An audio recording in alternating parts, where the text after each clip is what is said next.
incoming knowledge is filtered through our senses in categories, and therefore we don't know the real reality. That's what I said. Here's Zorio again. Okay, you said Kant says we have a sense of identity. Kant says we have a sense of identity? No, you said that. We see through our senses.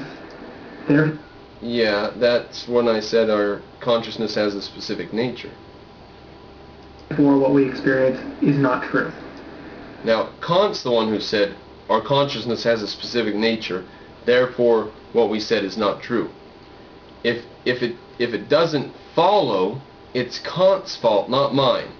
And Zorio tacked that, or Michael tacked that first bit on there, that Kant says we have a sense of identity. I don't know.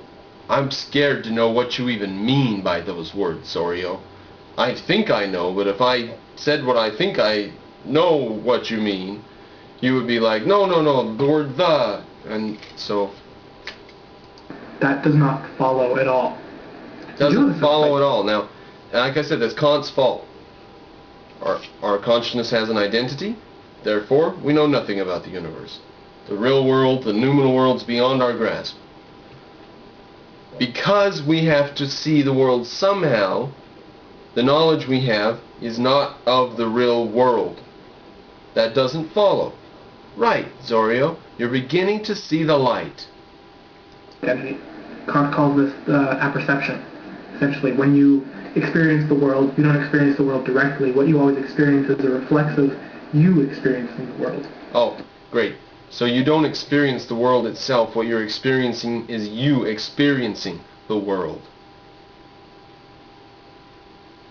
How did you get in between you and the world? Gosh.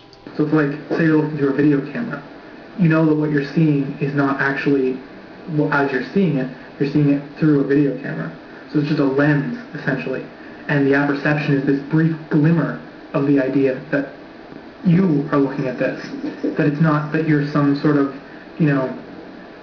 completely objective, transcendental, godlike being looking at the world and this is how it all is.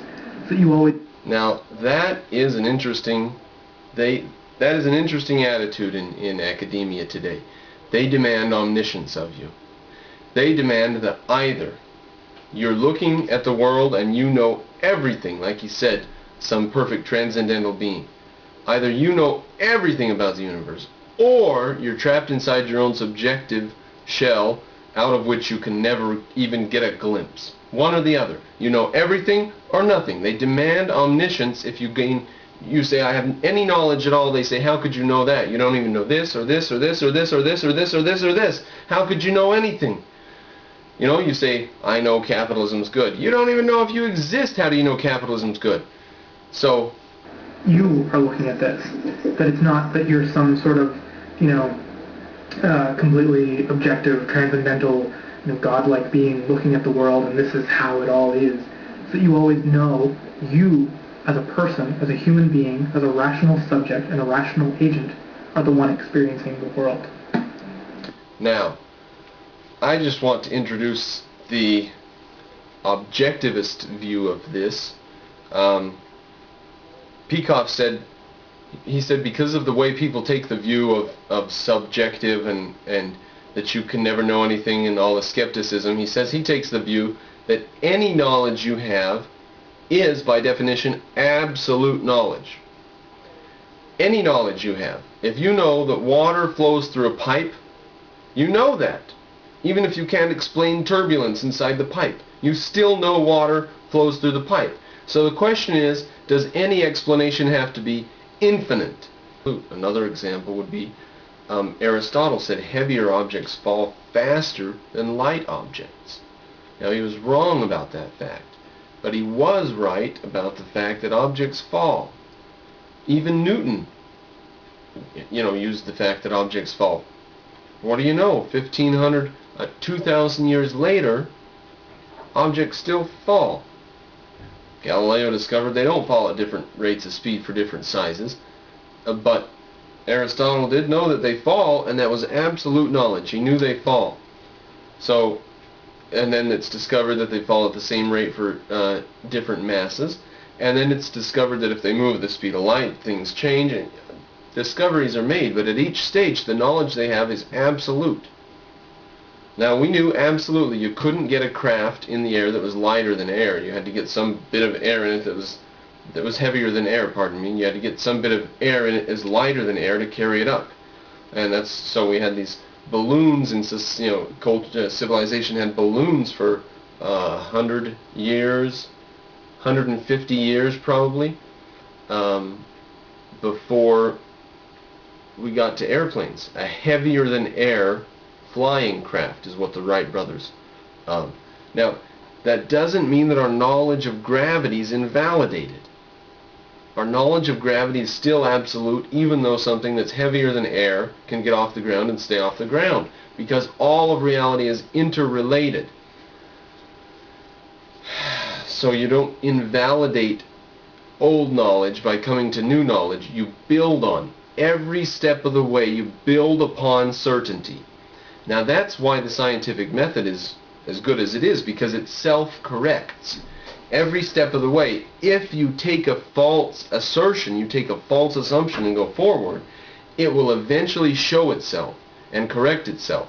That's the scientific method, because you're looking at reality each step of the way. Let's move on.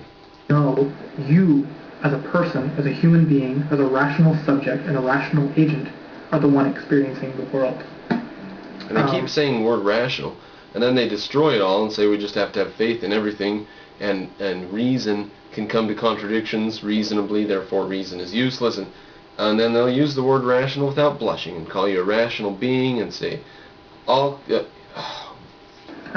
idea that we don't have truth, that is in Kant. Kant does not say that. Kant is not some sort of epistemological nihilist. Right. Kant is not some sort of epistemological nihilist. Kant is not saying we don't know the truth. That is a succinct observation, but Kant is much more than some sort of epistemological nihilist. Kant is the granddaddy epistemological nihilist, the father of the grand hooplas of epistemological nihilism. Kant was the original hippie. He was the first nihilist. There were, people in ancient Greece, but Kant is the first real nihilist. Everybody else was just fooling around with children's toys, and Kant, brought suicide bombs into it. So Kant is much more than some sort of epistemological nihilist. He is the granddaddy epistemological nihilist. He claimed to have destroyed reason and knowledge across the board, categorically, period. We cannot get to the real reality. All we can get to is our own sense of what we think reality is. And we have to have faith that our sense of what we think reality is actually does reflect a real reality which we can never get to. Yeah, that's epistemological nihilism. Says there's truth, and he's basically saying, it's science. Science is the truth. I mean, he cites Newton and says Newton is great. This whole scientific Yeah, okay. So he cites Newton. He says Newton's great. He says the scientific revolution's great. I'm not reviewing his whole biography. That's the most pin-headed attitude to have, to go through all a guy's statements and say, his epistemology and his philosophy says that knowledge is impossible. On the other hand, he praises science. So he obviously can't be against knowledge, can he? Because he praises science. Bullshit. He's against knowledge. He's against it. I don't care if he praises science. And he was the first one to come up with, was it the Big Bang model or the nebular theory? I think it was the nebular theory, that a revolving disk of gas and dust slowly coalesced into planets or something. I think he was the first one with that. I don't care. His philosophy leads to the destruction of knowledge and science.